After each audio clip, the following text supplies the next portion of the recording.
اللہ رب العزت کا بے پناہ فضل اور کرم ہے کہ اس نے ہمیں آپ سب کو رمضان المبارک جیسے عظیم مہینے اور جمعۃ المبارک جیسے عظیم دن سے سرفراز فرمایا، اور ایک اللہ والے کی صحبت میں، اس کے پڑوس میں کچھ دیر بیٹھ کر اپنے اور اپنے حبیب مکرم صلی اللہ علیہ وسلم کے ذکر کی توفیق بخشی۔ اللہ رب العزت کی بارگاہ میں دعا گو ہوں کہ مولا کریم ہمیں آپ سب کو اور پورے عالم اسلام کو ان مبارک ساعتوں سے مالا مال فرمائے، آمین آمین یا رب العالمین بجاہ سید المرسلین۔ پہلی بار اس عظیم خانقاہ اور اس عظیم مسجد میں حاضر ہونے کی اللہ رب العزت نے توفیق اور موقع بخشا، تو نعت پاک کے چند اشعار سماعت کر لیں۔ اتنے اچھے لب و لہجے سے تو نہیں پڑھتا۔ نعت پاک کا عنوان ہے تصویر آقا، آقا کی تصویر۔ ویسے تو اہل سنت والجماعت کا متفقہ عقیدہ ہے کہ کبھی آقا کی تصویر نہ بنائی گئی نہ بنانی جائز ہے، لیکن ایک شاعر اپنے تصور میں آقا کی تصویر کس طرح بناتا ہے ذرا سنیں، اور توجہ سے سنیں گے تو سمجھ میں آئے گی۔ نعت پاک کا عنوان یہاں سے ہوتا ہے، ایک مصور تھا بہت اپنے ہنر میں یکتا، سن کے آواز وہ تصویر بنا لیتا تھا۔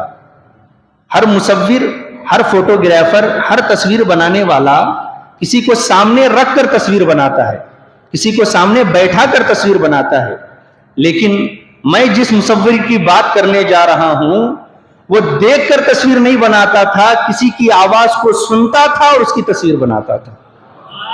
تو توجہ سے سنیں، ایک مصور تھا بہت اپنے ہنر میں یکتا، سن کے آواز وہ تصویر بنا لیتا تھا۔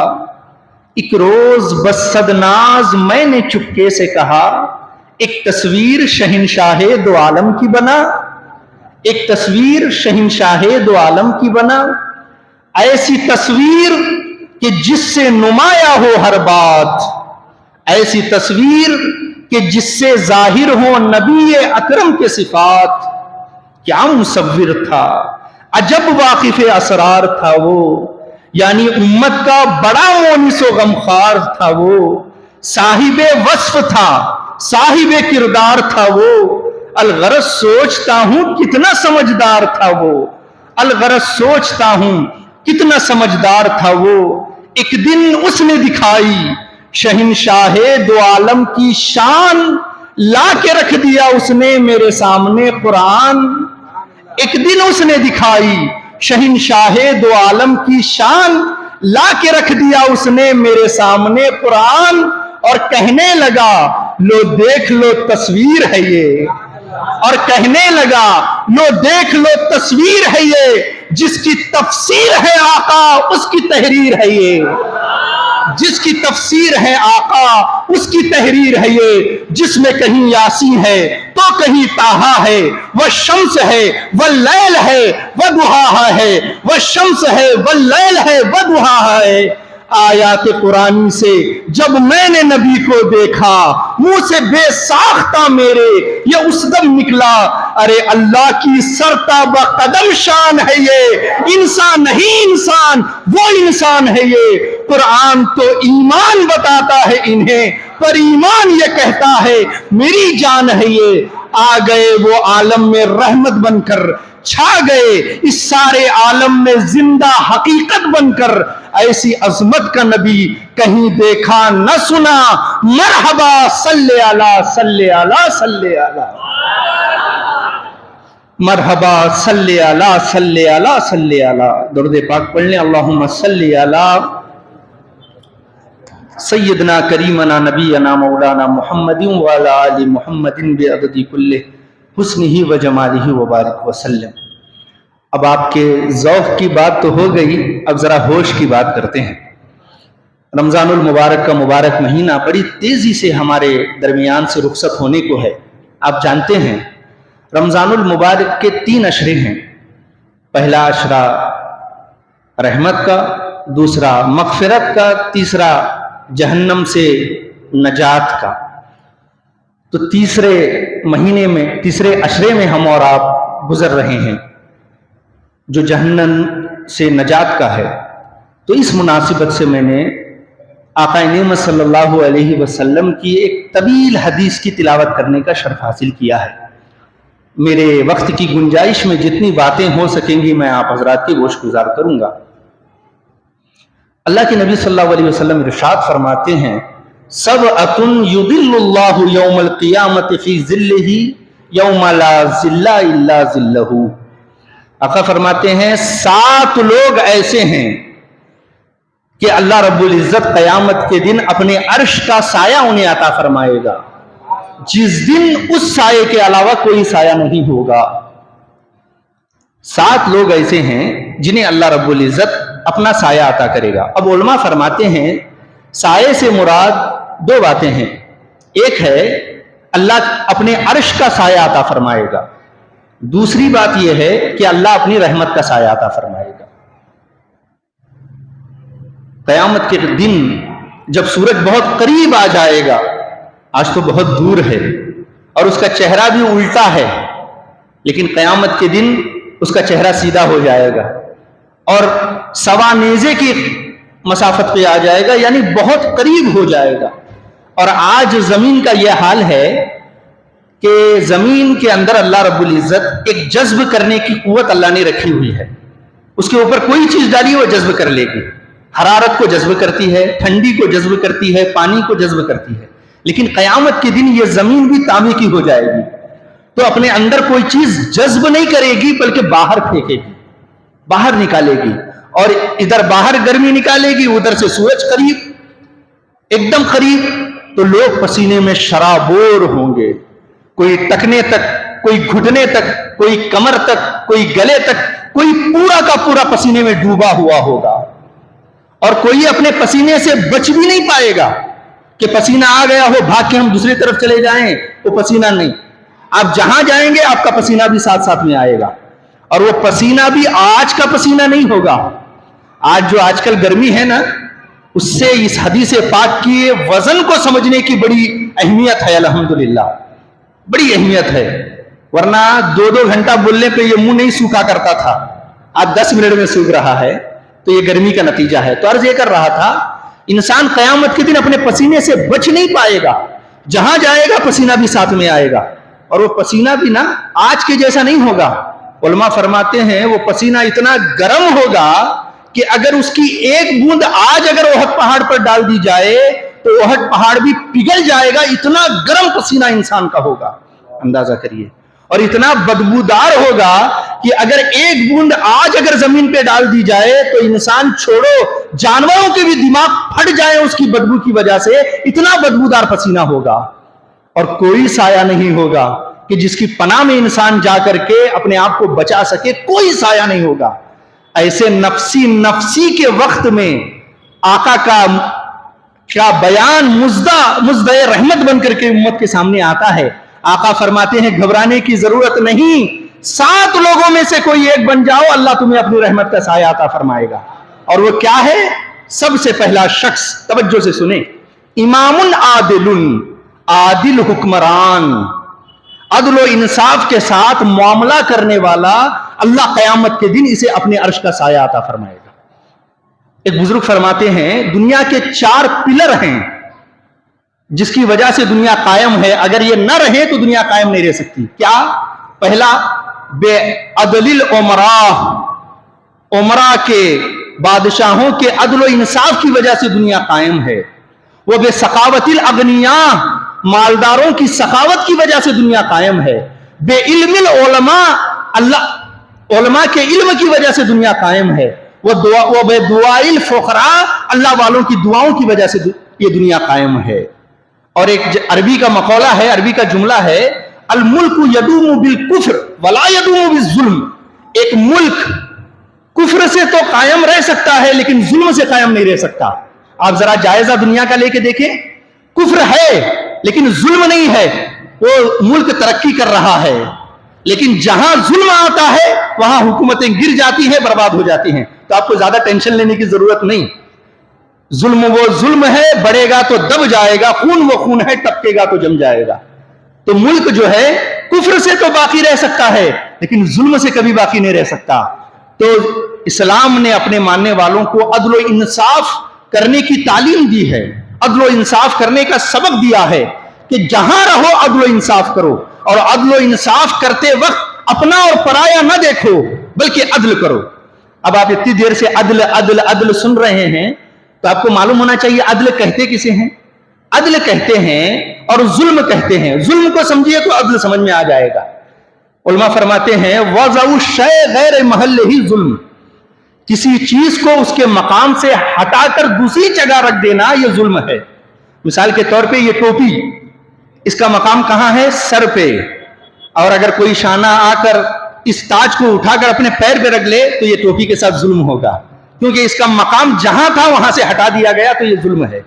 تو اسلام نے ہر مقام پر اپنے ماننے والوں کو عدل و انصاف کی تعلیم دی ہے. ہندوستان میں ایک بڑا عادل حکمران گزرا ہے جس کا نام سلطان محمود غزنوی ہے. ایک دن بیٹھے تھے سلطان محمود غزنوی, اچانک ایک خاتون دوڑتی ہوئی ان کے پاس آئی, روتی ہوئی, ہاپتی کاپتی ہوئی. بادشاہ نے پوچھا بھئی کیا بات ہے, کیوں اتنا پریشان ہو؟ اس نے کہا حضور آپ کا بھتیجا ہر رات ہمارے گھر آتا ہے, میری جوان بچی ہے, اس کے ساتھ زبردستی کرتا ہے, اس لیے میں اور میری بچی آپ کے بھتیجے سے بڑے پریشان ہیں, آپ کے خاندان کی وجہ پر ہو رہا. صحیح بات سنا, بڑا پریشان تھا کہ میرا بھتیجا تمہارے گھر آئے تو جب وہ آئے ہی میرے پاس آج میں کوئی گا نہیں, میں اس وقت تمہارے ساتھ عدل و انصاف کروں گا. یہ کہہ کر وہ عورت چلی گئی. ایک دن گزرا, 2 دن گزرا, تیسری رات آئی, وہ عورت دوڑتی ہوئی اسی طرح آئی. کہا حضور جلدی چلیے, وہ آپ کا بھتیجا ہمارے گھر میں موجود ہے, میری بیٹی کے ساتھ زبردستی کر رہا ہے. تو بادشاہ جیسا تھا تلوار لیا, فوراً اس کے پیچھے پیچھے چل پڑا. جب گھر کے قریب گئے تو بادشاہ نے کہا میں نہیں, پہلے تم جاؤ, جا کر چراغ کو بجھا دو, اس کے بعد میں آؤں گا. جیسے ہی وہ عورت اندر گئی اس نے چراغ کو بجھا دیا. اب سلطان محمود غزنوی اندر جاتے ہیں, اپنی تلوار نکالتے ہیں, اس نوجوان کو بری حالت میں دیکھتے ہیں, فوراً سر قلم کر دیتے ہیں, سر جدا کر دیتے ہیں. جب سر قلم کر دیا تب خاتون سے کہا کہ اماں جان ذرا چراغ جلا دو.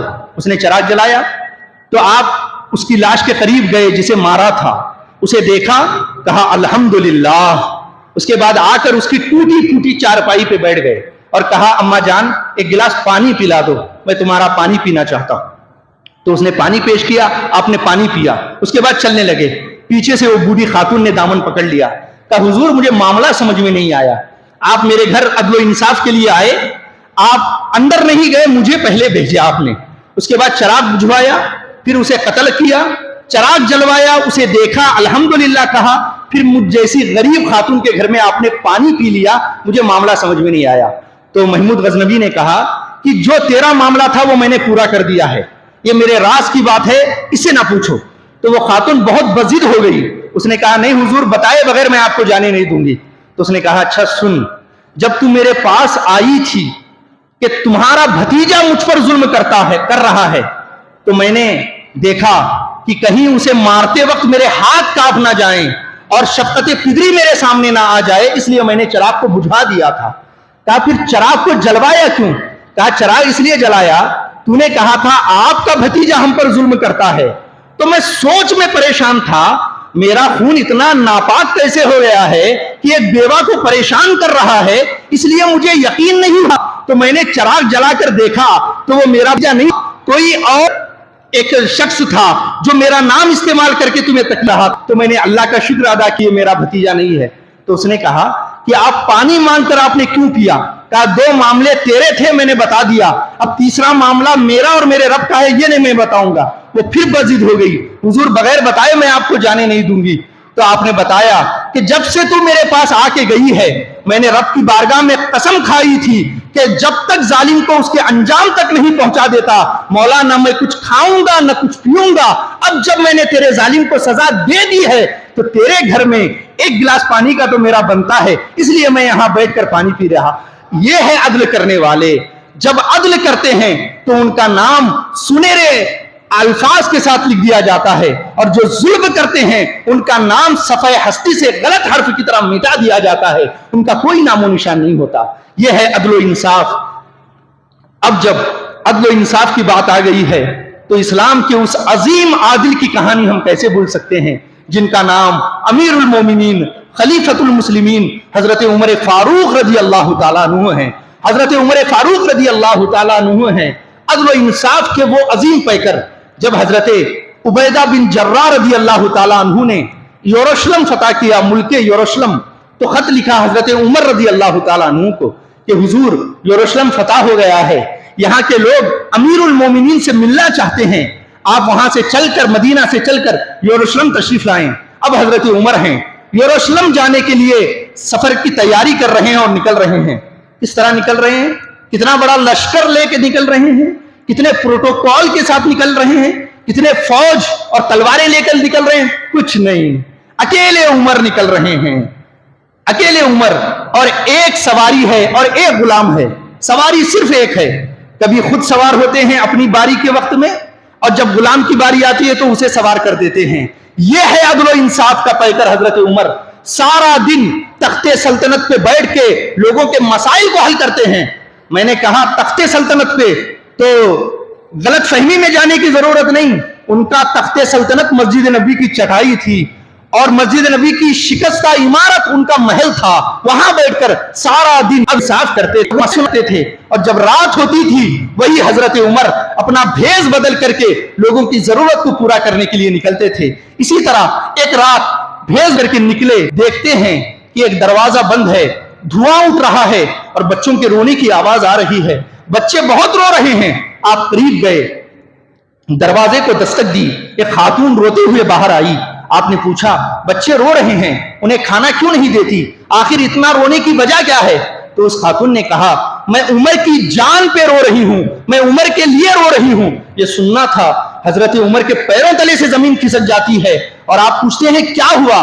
کہا 3 دن ہو گئے ہیں, ہمارا فاقہ چل رہا ہے, ہمارے پاس پکانے اور کھانے کے لیے کچھ نہیں ہے, ہمارے پاس کچھ نہیں ہے. میں ہر روز ہنڈی میں پتھر ڈال کر پانی ڈال کر چولہے پہ رکھ دیتی ہوں, وہ پکنے کا پکتا رہتا ہے. میرے بچے انتظار میں سو جاتے ہیں. آج کم وقت بچے سو بھی نہیں رہے ہیں, اور یہ پتھر پکیں گے کب اور میں کھلاؤں گی کیا؟ اس لیے میں عمر کی جان کو رو رہا ہوں. حضرت عمر کے ہوش اڑ گئے, فوراً گھر سے باہر نکلے, بیت المال آئے, فوراً ایک آٹے کا تھیلا لیا, ایک تھیلے میں تیل, مسالہ جات, سبزی, ترکاری رکھی, اور ایک تھیلے کو کندھے پر, دوسرے تھیلے کو کمر پہ رکھ کے بیت المال سے باہر نکلے. آپ کا غلام تھا اسلم نام کا, اس نے روک لیا, کہا حضور لائیے مجھے دے دیجئے, میں پہنچاتا ہوں, جہاں آپ کہیں گے میں پہنچاتا ہوں. کہا اسلم کیا قیامت کے دن بھی میرے بوجھ کو اٹھا لو گے؟ اس نے کہا نہیں حضور, قیامت کے دن تو ہر کسی کو اپنا بوجھ خود اٹھانا پڑے گا. کہا جب قیامت میں میرا بوجھ نہیں اٹھا سکتے تو آج عمر کو اپنا بوجھ خود اٹھانے دو. چنانچہ وہ سامان لے کر اس عورت کے گھر پہنچے. جب خاتون نے دیکھا سامان آیا ہے, اس کی سانس میں سانس آئی. اس نے دروازہ کھولا, اندر بلایا. آپ نے فرمایا فوراً آٹا گوندو, میں خود اس سبزی کو کاٹتا ہوں. حضرت عمر زمین پہ بیٹھ کر سبزی ترکاری کاٹ رہے ہیں. جب سب کچھ تیار ہو گیا, چولہے پہ چڑھایا گیا, تو چولہا بہت دیر ہونے کی وجہ سے بجھ رہا تھا. اب حضرت عمر زمین پہ بیٹھ کر خود پھونک مار رہے ہیں. میں کسی اوٹ لے کر جیتنے والے کی کہانی نہیں سنا رہا ہوں جو پیسے دے کر اوٹ لے کر کے جیتتے ہیں. جب ایک صوبے کے حکمران بنتے ہیں یا ایک ملک کے حکمران بنتے ہیں, ان کی آنکھیں تالو پہ چلی جاتی ہیں. میں ان کی نہیں سنا ہوں, بلکہ میں 23 لاکھ اربع میل کے حکمران کی کہانی سنا رہا ہوں, جن کی آدھی دنیا سے زیادہ پر حکومت تھی, ان کی کہانی سنا رہا ہوں. حضرت عمر ہیں, کھانا تیار ہوتا ہے, بچوں کو دیا جاتا ہے. بچے رو رو کر نڈھال ہو چکے تھے. اب حضرت عمر ہیں, اپنے ہاتھ بکری کے بچے کی طرح زمین پہ رکھتے ہیں, کبھی ادھر بھاگ کے جاتے ہیں, کبھی ادھر آتے ہیں, تاکہ بچے دیکھ کر مسکرا دیں, ہنسیں, اور اپنے دل میں کہتے جاتے ہیں عمر جتنا تو نے بچوں کو رلایا ہے اتنا تجھے ہنسانا بھی پڑے گا. جب بچے کھا چکے, وہ خاتون کھا چکی, تو حضرت عمر نے خاتون کو کھڑا کر کے کہا کہ بہن عمر کو معاف کر دو, عمر تمہارے حال سے واقف نہیں تھا. اس خاتون نے کہا نہ جی, عمر کی بات نہ کرنا, عمر کو میں کبھی معاف نہیں کر سکتی. آپ نے فرمایا نہیں بہن, عمر بہت پریشانیوں میں گھرا ہوا ہے, بہت مسائل میں گھرا ہوا ہے, اسے پتا نہیں تھا تیرا یہ حال ہے, اس لیے عمر کو معاف کر دو. کہا آپ عمر سے بڑی ہمدردی کرتے ہو, عمر کی بات میرے سامنے نہ کرنا, کل قیامت کا دن ہوگا, میرا